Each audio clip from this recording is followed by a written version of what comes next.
주님, 이게 웬 말입니까?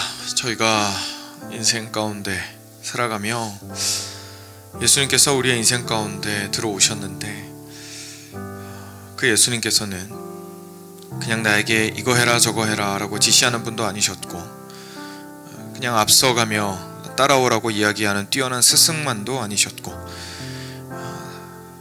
나의 자리에서 나의 고통을, 심지어 내가 상상할 수 있는 것 이상의 고통으로 짊어지신 분이었음을 저희가 보게 되니 정말 웬 말입니까?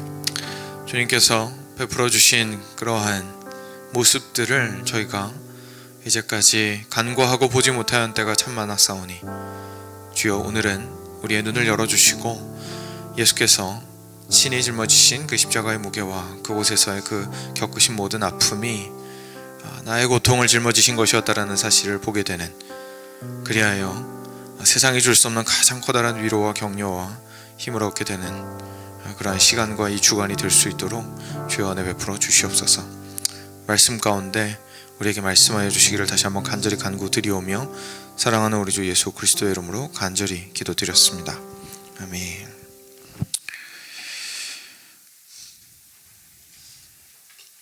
네, 오늘은 히브리서 2장 말씀입니다.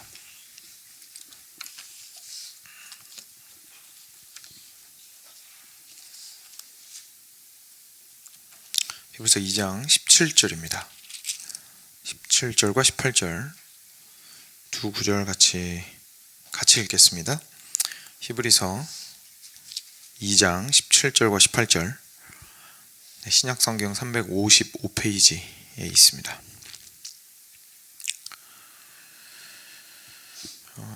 네, 17절과 18절 다 찾으신 줄 알고 같이 읽겠습니다. 같이 한 목소리로 읽겠습니다. 시작. 그러므로 그가 범사의 형제들과 같이 되심이 마땅하도다. 이는 하나님의 일에 자비하고 신실한 대제사장이 되어 백성의 죄를 속량하려 하심이라. 그가 시험을 받아 고난을 당하셨은즉 시험 받는 자들을 능히 도우시느니라. 아멘. 네, 도우실 수 있느니라. 네. 계속해서 십자가와 나의 고통 이라는 제목으로 계속 말씀 나누고 있습니다. 오늘은 나의 고통을 아시는 예수님 이라는 제목으로 같이 함께 말씀을 나누고자 합니다. 십자가가 우리에게 있다는 것은요, 좀 기독교를 완전히 다르게 만들어 줍니다. 어제 저희가 다들 잘 들으셨고 이해하셨다시피, 저희가 십자가가 없다면 기독교도 결국 우리가 어떻게 생각할 수 있냐면요, 이 땅에 힘든 일이 있는데 내가 막 불안하고 그리고 힘든 일이 있고 해결해야 될 문제가 있는데 예수님 붙들고 그 문제 해결하는 것, 그냥 그렇게 생각할 수 있습니다. 그렇죠? 그게 가장 일반적인 생각할 수 있는 방법입니다. 내가 너무 힘드니까 기댈 곳이 필요하다. 내가 스스로의 힘으로 문제가 해결이 안 되니까 문제가 해결될 수 있도록 나보다 더 힘센 신이 필요하다. 만약에 십자가가 없었다면 기독교 신앙은 딱 거기서 멈출 겁니다. 또는 불교에게 잠깐 했던 것처럼 그냥 고통 없는 세상으로 내가 옮겨지는 것, 그게 그냥 기독교 신앙이라고 생각을 할 수 있을 겁니다. 근데 만약에 이제까지 내가 생각한 기독교 신앙이 방금 말씀드린 두 개의 카테고리 안에 멈춰 있다면 사실은 아직 십자가를 잘 모르시는 겁니다. 안타깝지만. 왜냐하면 십자가를 보는 순간에 세상을 바라보는 눈과 나의 고통을 바라보는 눈 자체가, 그리고 하나님을 보는 눈 자체가 다 뒤집어지기 때문에 그렇습니다. 앞서 말씀드린 그런 모습의 종교들은요, 하나님과 사람이 함께 하지 않습니다. 그냥 사람은 사람대로 살고 있고 그냥 그들을 그 어려움에서 신이 낚시하듯이 구출해내는 겁니다. 그렇죠? 그런데 성경이 십자가를 통하여서 우리한테 알려주는 바는, 하나님이 그렇게 우리를 단지 세상에서 분리해내서 저 낙원으로 우리를 데리고 가는 것이 포인트가 아니고, 실제로 예수 그리스도께서, 하나님의 아들 자기 자신이 우리의 고통 가운데로 한복판으로 오셔서 그것을 경험하셨다라고 이야기하는 것이 기독교 신앙의 핵심입니다. 그래서 거기서부터 모든 것들이 바뀌게 되죠. 그래서 오늘은 히브리서 방금 말씀을 저희가 함께 읽었던 대로 예수님께서 우리 가운데 오셔서 실제로 우리의 자리에서 모든 것들을 겪으셨는데, 그것이 단순하게 지식적인 측면이 아니라 실제로 삶 전체를 통하여 그것들을 겪으셨다라는 것들을 한번 깊이 있게 묵상을 해보기 원합니다. 방금 말씀 이렇게 이야기를 하시고 있습니다. 그러므로 그가 범사의 형제들과 같이 되심이 마땅하도다. 그러니까 그러셔야 했다라는 거죠. 그의 형제라는 건 결국 우리들입니다. 인간과 같이 되시는 것이 마땅합니다. 이는 하나님의 일에 자비하고 신실한 대제사장이 되어 백성의 죄를 속량하려 하심이라. 우리의 자리에서 대제사장으로서 하나님 앞에 나아가서 우리의 죄를 가지고 짊어지고 하나님 앞에 나아가시기 위함이었습니다. 맞습니다. 그런데 이 주간에 여러분들이 꼭 기억하셨으면 좋겠습니다. 여러분, 저희가 어릴 때부터 신앙생활을 해오면서, 저희 대부분 굉장히 오랫동안 신앙생활을 해왔으니까요. 어릴 때부터 신앙생활을 해오면서 예수님께서 결국 하신 일이 무엇인가, 십자가란 무엇인가 라고 하면 제일 먼저 생각나는 게 죄입니다. 근데 죄라고 하면 저희가 제일 먼저 생각나는 게 시쳇말로 네가 나쁜 놈이야입니다. 그렇죠? 네가 나쁜 놈이야. 그게 죄인이란 뜻입니다. 그러면 그렇게 이해를 하고 있으면요, 결국 예수님의 십자가 자체가 우리한테는 어떻게 다가옵니까? 예수님의 십자가 앞에 있으면, 예수님 믿기 전에는 예수님의 십자가가 나한테 뭐라고 말해줍니까? 넌 나쁜 놈이야. 그죠? 넌 죽을 놈이야. 그러니까 우리한테 회개하라고 말씀하시는 거예요. 그럼 예수님 믿고 나서는 십자가 앞에 서면 여러분 마음이 어떠세요? 고난주간 되시면 마음이 어떠십니까? 가벼우십니까? 무거우십니까? 대부분 마음이 무겁죠. 그렇죠? 왜냐하면 십자가를 보면 또 내가 뭐가 생각나요? 넌 나쁜 놈이야가 생각나거든요. 그렇죠? 그러니까 우리한테는 항상 십자가는 뭐냐면 넌 나쁜 놈이야 라고 말하는 기준입니다. 예수님을 알기 전에는 그렇게 너를 사랑하신 분이 있는데 넌 몰랐어. 넌 나쁜 놈이야. 그죠? 그리고 나서는 알고 났는데 삶이 그 모양이니 넌 나쁜 놈이야. 사실 십자가가 우리한테 무슨 역할을 하냐면 자꾸 정죄하는 역할을 하는 거예요. 이게 십자가에 대한 엄청난 오해입니다. 십자가는 우리한테 미안하라고 주어진 게 아닙니다. 십자가를 보고 우리가 내가 빚진 자구나, 내가 미안해야 되는 거구나, 예수님이 나를 저렇게까지 사랑해 주셨는데 나는 왜 추가로 더 노력하지 못할까라는 걸 깨달으라고 주신 게 십자가가 아닙니다. 십자가를 주신 이유는 내가 너의 자리에서 너를 대신하여 모든 것을 짊어졌다라고 말씀하시는 겁니다. 그래서 지난주에 마침 이상규 목사님 말씀하셨던 것처럼 너의 멍에를 내가 함께 지고 가니 내 멍에는 가벼우니까 우리 같이 지고 가자. 같이 지고 가자라고 말씀하신 겁니다. 그러니 내가 인생 가운데에서 내가 어느 정도의 고통은 있을 수는 있으나 이 고통을 그리스도께서 함께 지신다라는 사실, 사실상 다 지셨다라는 사실. 근데 거기서 함께 진다라는 표현을 쓴 이유는 뭐냐면 내가 인생이 아예 안 힘들진 않잖아요. 그죠? 아예 항상 날아갈 것 같은 건 아닙니다. 어느 정도의 부담과 어려움은 분명히 나도 있습니다. 괴로움과 고통, 눈물 있습니다. 근데 그럼에도 불구하고 그리스도께서 모든 것들을 해결하셨다라는 것을 알려주시는 것이 바로 십자가입니다. 그렇게 본다면 결국 우리가 오늘의 고통에 대해서요, 예수 그리스도의 십자가를 향해서 나아갈 수 있는 근거가 됩니다. 주님, 저 오늘 너무 힘듭니다. 좀 죽을 것 같습니다. 주님의 도우심이 필요합니다. 라고 할 때에 십자가가 나를 정죄하는 것이 아니라 오늘 말씀에서 쭉 함께 살펴보겠지만 아들아, 사랑하는 딸아, 내가 너의 고통을 안단다. 나의 십자가를 보어라 라고 말씀하시는 것이 다름 아닌 십자가라는 것을 저희가 좀 기억할 필요가 있습니다. 이어서 18절에서 그래서 이렇게 말씀하십니다. 그가 시험을 받아 고난을 당하셨은즉 시험 받는 자들을 능히 도우실 수 있느니라. 예수님께서 이 땅 가운데 살아가시면서 모든 것들을 우리와 함께 경험하셨기 때문에 실제로 우리를 도우실 수 있는 분이시다 라고 이야기를 하시고 있는 겁니다. 여러분, 앞서 말씀드렸던 것처럼 타종교에서 이야기하는 것처럼 하나님께서 직접 인간의 모습으로 내려오셔서 십자가에 못 박혀 죽지 않았어요. 그러면 그 신은 결국 계속해서 그냥 도움을 주는 존재인데, 그 도움이라는 것은 결국 특별한 능력이나 특별한 지혜나 특별한 방향으로 사람을 인도하는 것 이상이 아무것도 아닙니다. 그 신이 사람을 공감할 수 있겠습니까? 공감 못합니다. 그렇죠? 왜냐하면 여러분, 우리의 고통은 어디서부터 출발합니까? 우리의 고통 딱 생각하면 아마 외부의 요인들이 엄청 많이 생각나실 겁니다. 무언가가 상실됐으니까 내가 아파요. 뭐가 없으니까 내가 괴로워요. 내가 해낼 수 없는 일이기 때문에 너무나 어려워요. 불안해요. 여러 가지 생각들이 드실 텐데, 사실 진짜 개인적으로 한번 생각해 보시면 우리가 고통을 느낄 수밖에 없는 가장 근본적인 이유가 있습니다. 뭡니까? 내가 연약해서입니다. 그렇죠? 내가 연약하기 때문입니다. 내가 누군가를 의지하니까 그 사람이 사라지면 당연히 아프죠. 지금 잘못됐다는 걸 말씀드리는 게 아니에요. 인간이 그냥 연약하다라는 걸 알아야 된다는 얘기입니다. 그리고 우리한테는 먹을 것도 필요하고 마실 것도 필요하고 살 집도 필요합니다. 없으면 죽거든요. 그렇죠? 그러니까 우리는 지속적으로 의존할 수밖에 없는 연약한 존재입니다. 근데 신은 의존해야 될까요? 안 해야 될까요? 누군가에게 의존해야 된다면 신이 아니죠. 그죠? 그러니까 신은 공감할 수 없습니다. 원래. 사람을 공감할 수 없는 게 맞는 거예요. 사람을 공감하는 순간 신은 부족한 신이 됩니다. 왜냐하면 걸핍이 있고 본인이 무언가에 의존을 해야 공감이 되거든요. 근데 우리가 십자가를 바라볼 때 우리도 모르게 그렇게 생각할 수 있는 거예요. 하나님은 공감하시는 하나님이라는 생각 별로 못하는 거죠. 그런데 십자가가 우리한테 명확하게 이야기해 주십니다.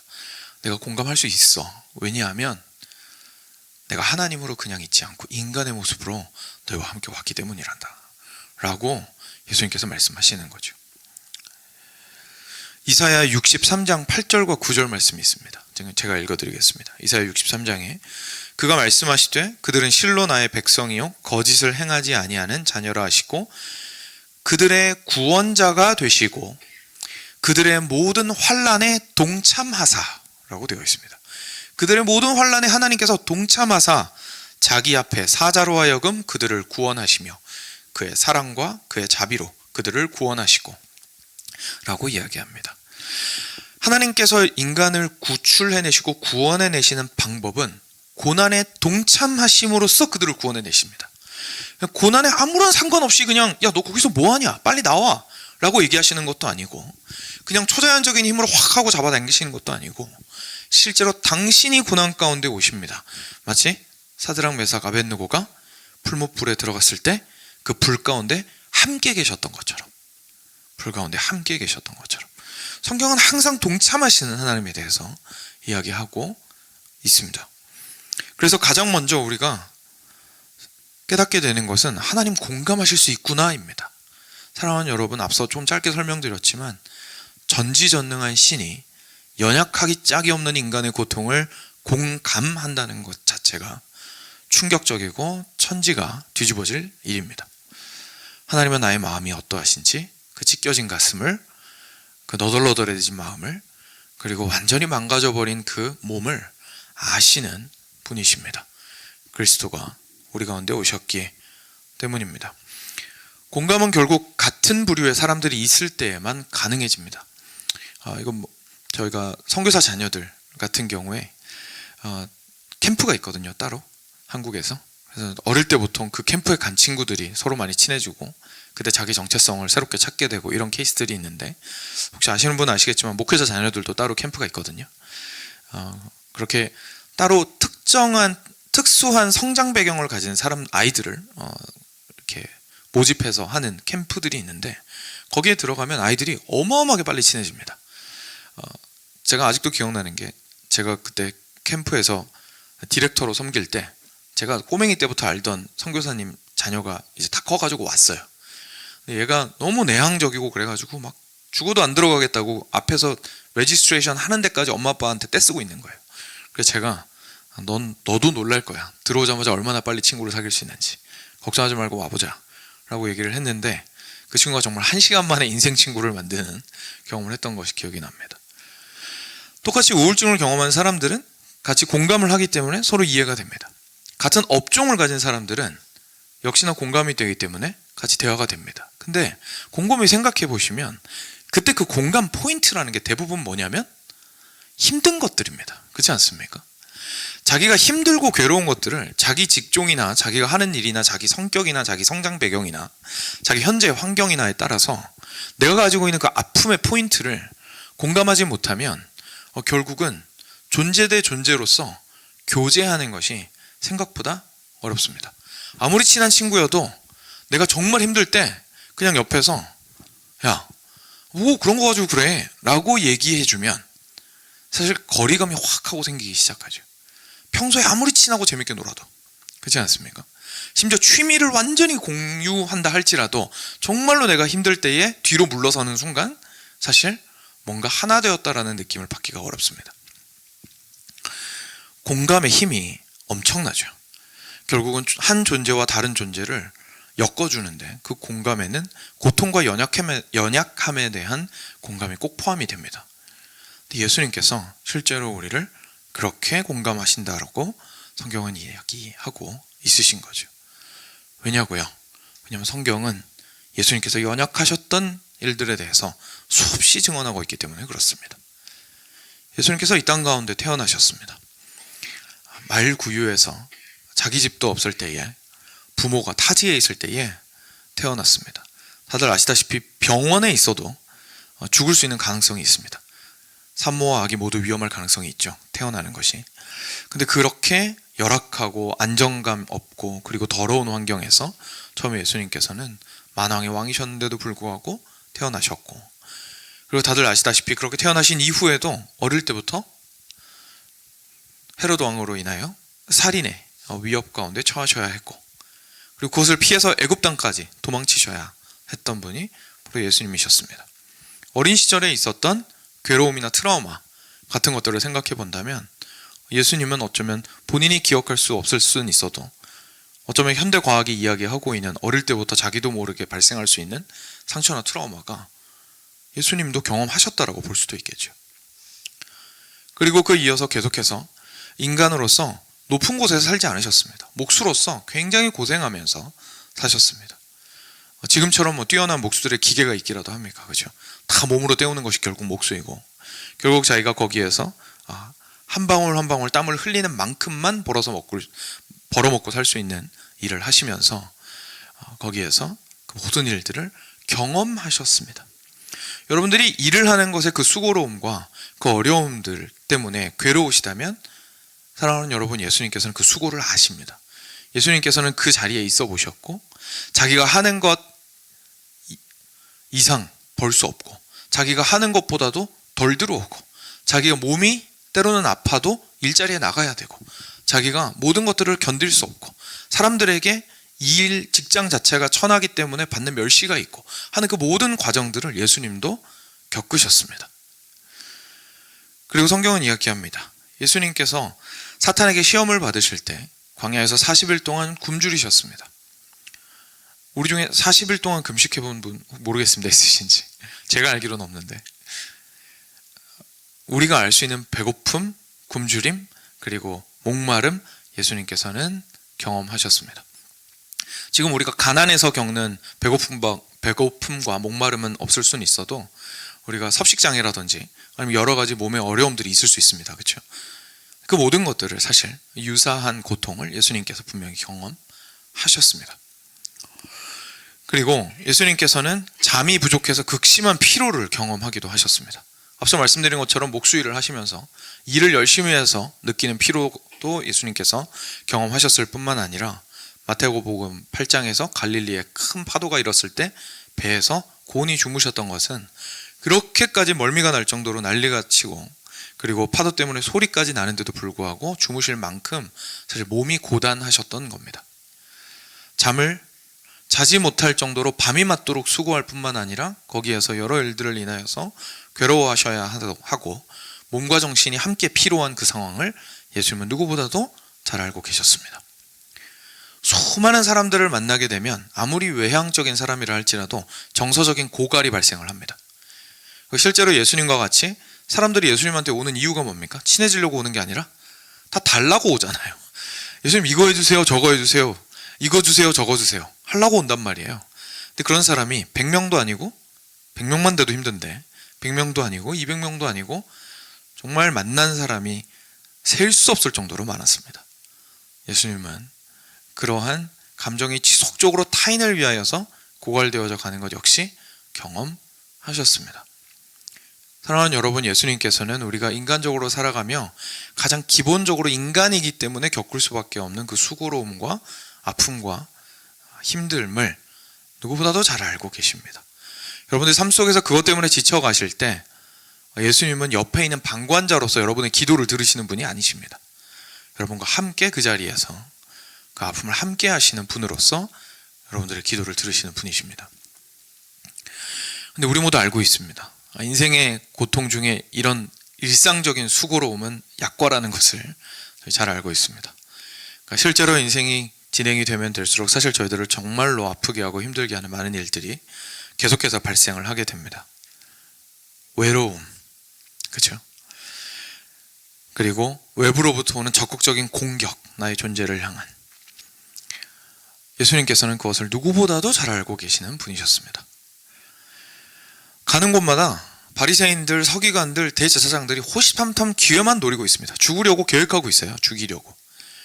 그래서 적극적으로 공격합니다. 공격이 때로는 간접적으로 옵니다. 와서 슬 하고 떠보죠. 이거 어떻게 생각하세요?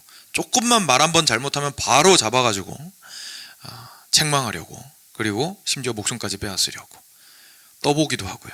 나중에는 발톱을 숨기지도 않고 드러내고 아예 잡아 죽이려고 달려들었고 실제로 죽이는데 성공했습니다. 예수님께서 그토록 사랑하셔서 처음에 부르셨던 12명의 제자들, 그 중에 한 명이 예수님을 3년 내내 먹고 자고 같이 했는데도 불구하고 고작 은 30냥에, 새벽 예배 때 들으신 거 기억나시는지 모르겠는데 구약 성경에 따르면 그냥 소에 받쳐 죽은 노예에 대한 몸값입니다. 그러니까 은 30냥 정도의 노예의 몸값에 자기 스승을 팔아 넘겼습니다. 그 배신감은, 배신을 경험해 보신 분이라면 사실 정말 존재를 갈기갈기 찢어버릴 정도의 괴로움이라는 것을 알고 계실 겁니다. 예수님께서는 사랑하는 여러분, 그 배신의 아픔을 누구보다도 잘 알고 계시고 한 명의 배신도 아니었고 심지어 나머지 11명마저도 예수님을 두고 도망가는 그 배신을 경험하셨던 분이었습니다. 그리고 그 배신이 우리를 정말로 괴롭게 만드는 이유 중에 하나는 내가 믿었던 사람이 등을 돌려서 나의 등에 칼을 꽂았다라는 것도 나에게 괴로움을 주지만 실제로 그렇게 모두가 떠난 이후의 외로움입니다. 그 존재 자체가 극도로 고독할 수밖에 없는 그 상황. 나는 누군가를 의존해야 살 수 있는 사람인데 내가 의존할 사람이 한 명도 없는 거예요. 근데 혼자서는 서 있을 수 없을 것 같은 그 연약함을 오롯이 홀로 다 감당해야 되는 그 외로움, 그 고독함을 아무도 나를 알 수 없고 모른다라는 그 절망감을 예수님께서는 경험하셨습니다. 그리고 그 극치가 다름 아닌 십자가였죠. 여러분, 십자가에서 많은 육체적인 고통을 당하셨지만 사실 그곳에서 예수님께서 당하신 가장 큰 고통을 한마디로 표현해 보라고 한다면 바로 절대 고독이라고 표현할 수 있을 겁니다. 한 명도 예수님이 어떠한 아픔을 겪으시는지 이해하지 못합니다. 우리는 예수님한테 예수님 왜 나 이해 못해요? 라고 소리 지를 수 있지만 우리는 예수님을 이해합니까? 예수님의 고통을. 예수님도 사람이셨거든요. 그렇죠? 우리는 옆 사람의 고통을 이해할 수 있어야 되잖아요. 우리가 그 당시에 태어났다면 예수님이 옆 사람일 겁니다. 그렇죠? 근데 그 예수님의 고통을 우리는 이해할 수 있을까요? 우리도 결국 그 수많은 군중들과 똑같이 예수님한테 가서 주세요 주세요만 하고 있기 때문에 실제로 예수님의 고통이 얼마나 큰지에 대해서 별로 생각해 보지 못했던 겁니다. 근데 예수님께서 그 십자가 위에서 못 박혀 죽으신 그 절대 고독의 아픔, 심지어 우리가 헤아릴 수 없을 수준의 절대 고독이었습니다. 제가 우울증 걸렸을 때 얘기를 잠깐 해드렸는데 결국 우울할 때에 가장 힘든 것은 우울로 들어가게 만드는 것도 고독이고요. 우울증 안에 있을 때 가장 힘들게 만드는 것도 고독함입니다. 거기에서 결국은 나도 나 자신을 스스로 힘을 내어서 일어날 수 있는 힘이 없기 때문에 누군가가 나를 좀 들어 올려줬으면 좋겠는 마음이 있는 거거든요. 그런데 그 누구도 그 심연까지 내려오지 않습니다. 그리고 내려올 수도 없습니다. 왜냐하면 이게 실제로 내가 몸이 망가져서 무너져 있는 게 아니라 내 심령이 정서적으로 망가져서 내려가 있는 거라서 겉으로 티도 별로 안 나요. 그렇죠? 겉으로 티가 나는 게 다가 아니죠. 티는 나겠지만. 그러니 결국은 거기까지 와서 건져내 줄 수가 없거든요. 아무도. 근데 거기서 오는 절망감은 정말 엄청납니다. 완전히 깜깜한 밤에 혼자 한복판에 있는데 시끄럽게 사람들을 막 다니는데 아무도 나한테 관심도 안 가지고 손도 안 내밀어 주는 거예요. 그때 오는 그 고통은 경험한 사람만 알 수 있죠. 근데 예수님은 그것을 심리적으로만 경험하신 게 아니라 실제 육체적 고통을 병행해서 함께 경험하고 계셨던 것이 바로 십자가의 고통이었습니다.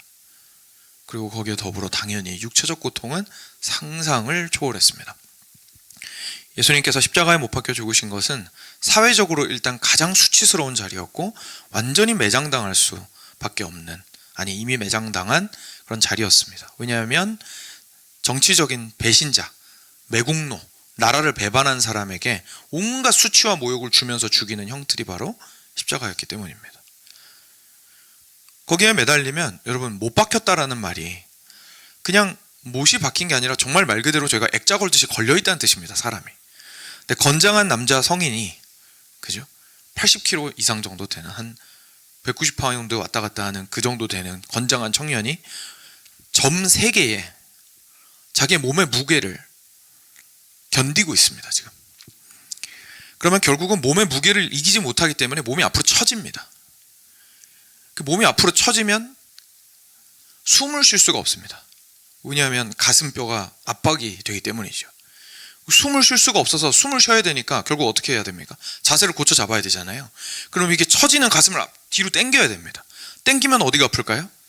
못 박힌 손과 발이 죽을 것처럼 아픈 거죠. 겨우 숨 한 번 쉬고 다시 거기에 처지게 됩니다. 온몸의 무게가 점 3개에 손과 발이 못 박혀서 매달려 있다는 건 저희로서는 상상도 할 수 없는 고통입니다. 숨 쉴 수 없는 고통, 배고픔의 고통, 그리고 나에게 제발 물을 좀 달라고 이야기하셨던 그 목마름의 고통, 그리고 모든 사람이 자신의 나체를 보고 손가락질하며 비웃고 거기서 어디 한번 내려와 보라고 조롱하는 지독한 수치의 고통. 사랑하는 여러분, 예수님께서는 여러분들이 어떤 고통을 경험하셨든 그 고통을 아십니다. 그 고통의 자리에 가보셨습니다. 그 고통의 자리에 함께 하실 수 있는 분이십니다. 왜냐하면 십자가 위에서 보는 그 고통은 동일한 종류의 고통은 아니라 할지라도 동일한 존재적인 고통이기 때문에 그렇습니다. 예수님께서 인간이 되셨다라는 것, 그리고 사랑하는 아들아 사랑하는 딸아 내가 너를 안다, 너의 아픔을 안다라고 하시는 거는요, 하나님은 하나님이시니까 예수님은 다 아시겠지, 그런 의미가 아닙니다. 내가 진정으로 안단다, 네가 어디에 가 있는지 너의 그 아픔을 안단다 라고 이야기하십니다. 그리고 여기서 한 단계 더 나아가 볼까요? 제가 보통 잘 생각하지 못하는 건데, 여러분, 예수님께서는 애매하게 고통당하는 것을 누구보다도 잘 아십니다. 그리고 애매하게 고통당하는 것을 넘어서서 선을 위하여 수고하는 것의 고통을 아시는 분이십니다. 예수님의 인생 전체가 그러했기 때문입니다. 여러분, 우리가 선을 행하기 위하여, 사랑하기 위하여, 의를 행하기 위하여 고통받는 것은요, 생각보다 굉장히 어렵습니다. 왜냐하면 의를 위하여 고통을 받고 사랑하기 위하여 고통을 받는 것은, 이게 왜, 일단 첫 번째로 왜 어렵냐면 보상이 없습니다. 왜냐면 나는 엄청나게 수고하는데 상대방은 어때요? 내 수고를 다 먹고 살고 있어요. 그렇죠? 그럼 내 수고를 먹고 사는 그 사람을 보면서 내가 좀 위로는 얻을 수는 있어도 완벽하게 치유되지 못하는 아픈 케이스들이 분명히 많이 있습니다. 그렇죠? 장애를 가진 가족을 케어해야 되는 가족, 끊임없이 노력해야 되잖아요. 근데 그게 사실 돌아오는 것이 거의 없다고 봐도 무방하지 않습니까? 버티는 거죠, 사실상. 거기에 덧붙여서 힘든 것이 방금 말씀드린 대로 두 번째로 우리를 힘들게 하는 건 끝이 없다는 겁니다. 끝이 없다는 겁니다. 상대방에게 내어주는 것은 기준이 나한테 있습니까? 상대방한테 있습니까? 기준이 상대방한테 있습니다. 그렇죠? 그러니까 상대방이 아프면 계속 나가는 거예요. 나도 죽을 것 같은데 계속 나가는 겁니다. 상대방이 부족하면 계속 흘러나가는 거죠. 그죠? 그러니까 결국 데드라인이 없어요. 안 보입니다. 이게 언제까지 이렇게 해야 되는지. 의를 위한 수고와 사랑하기 위한 수고는 오래 참음을 동반하고, 그리고 그 고통에 보상이 없습니다. 당장은 일단은 주어지지가 않습니다. 그러니 정말로 그 고통이 어려워서 많은 사람들이 포기하죠, 그 길을. 근데 아마 여러분 중에 여러분 인생 가운데 그런 싸움을 싸우고 계시는 분이 있을 수 있을 겁니다. 난 포기 못한다. 그래도 이 사람 끝까지 한다. 그래도 이 길 끝까지 간다라고 말씀하시는 분이 있을지도 모르겠습니다. 사랑하는 여러분, 예수님께서는 여러분의 그 고통을 누구보다도 잘 알고 계십니다. 아무도 나의 의로움을 알아주지 못해도 예수님께서는 가장 의로운 자로서 당신의 생명까지 내어놓으신 분이십니다. 이사야 선지자는 정말 유명한 예수님에 대한 예언 53장에서 이렇게 이야기하죠. 1절부터 6절까지 말씀, 제가 다들 잘 아시는 말씀이라서요, 제가 천천히 읽어드리겠습니다. 우리가 전한 것을 누가 믿었느냐? 여호와의 팔이 누구에게 나타나느냐? 그는 주 앞에서 자라나기를 연한 순 같고 마른 땅에서 나온 뿌리 같아서 고운 모양도 없고 풍채도 없은즉 우리가 보기에 흠모할 만한 아름다운 것이 없도다. 그는 멸시를 받아 사람들에게 버림받았으며 간고를 많이 겪었으며 질고를 아는 자라. 마치 사람들이 그에게서 얼굴을 가리는 것 같이 멸시를 당하였고 우리도 그를 귀히 여기지 아니하였도다. 그는 실로 우리의 질고를 지고 우리의 슬픔을 당하였거늘 우리는 생각하기를 그는 징벌을 받아 하나님께 맞으며 고난을 당한다 하였도다. 그가 찔림은 우리의 허물 때문이요 그가 상함은 우리의 죄악 때문이라. 그가 징계를 받음으로 우리는 평화를 누리고 그가 채찍에 맞음으로 우리는 나음을 받았도다.